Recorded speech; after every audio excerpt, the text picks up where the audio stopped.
Hi everyone.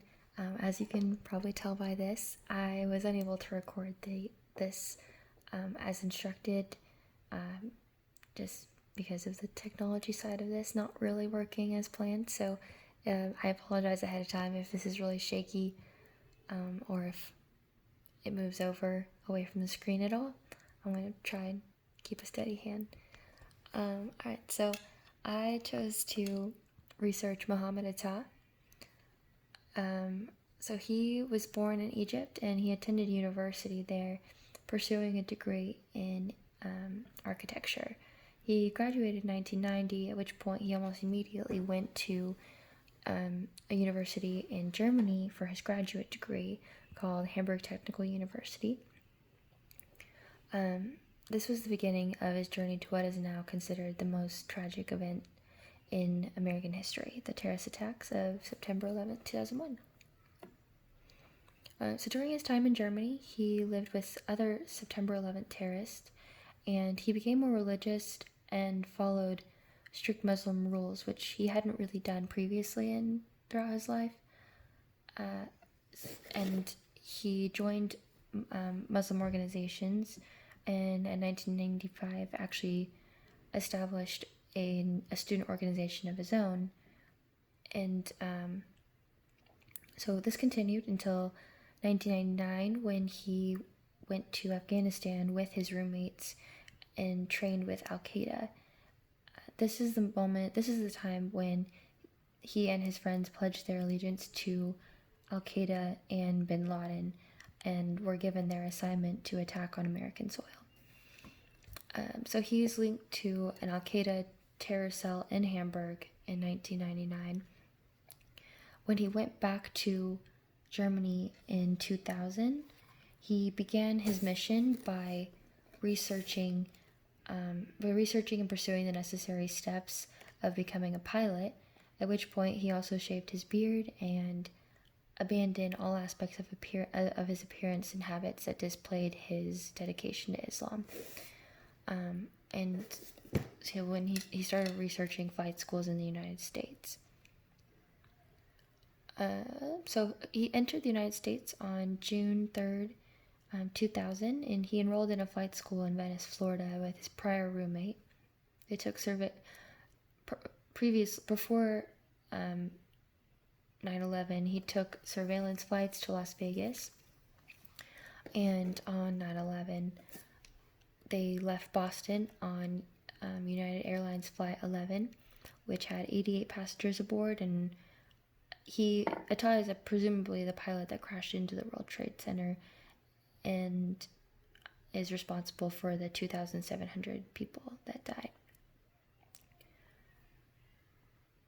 So whether this was intentional or not, his bags were left in Boston, and in his baggage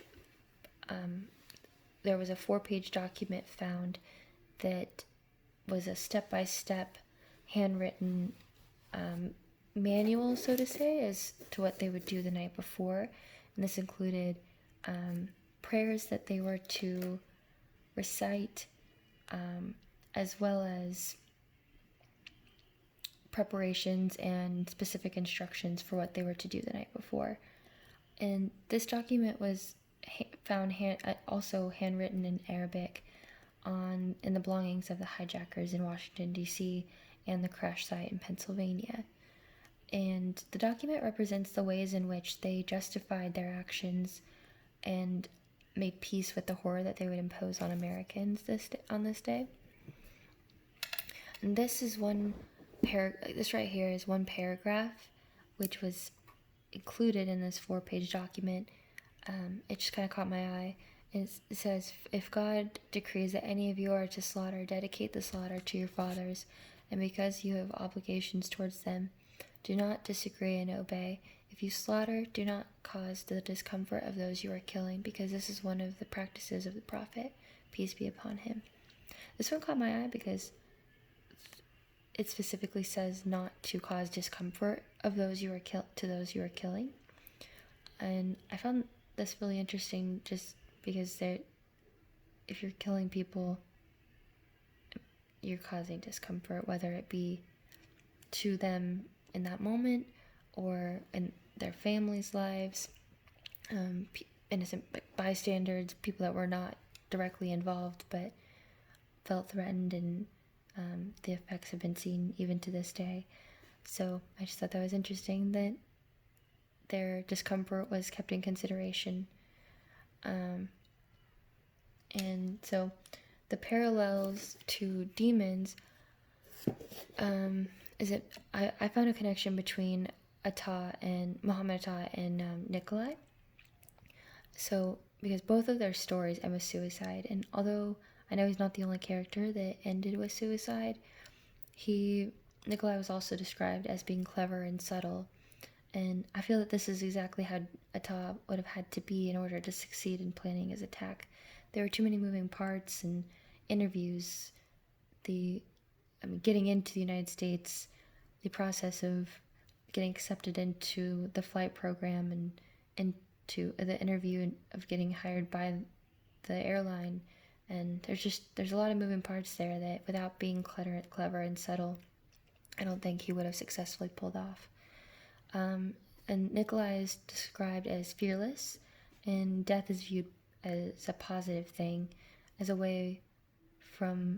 release from the ways of the world. And this is something that I feel like is evident when reading the 4-page document, because they weren't afraid of death. They were completely fearless even knowing that on that day that would be their last day. And they didn't mind that because they felt that their actions would be justified, or were justified, and they would be accepted and glorified, and that they would be highly regarded in the realm of their faith, I suppose. So yeah, I would say, to go into this, you would have to be pretty fearless. And then lastly, Nikolai was instructed on how to act and was given a role of leadership, which is exactly how it was with Mohammed, when Bin Laden and Al-Qaeda gave the instruction and the assignment of the attack. He was told exactly what to do and how to act, was given specific training, and he was given that role of leadership to move forward with it and be a leader in this attack. So that is all I got for you. Thank you.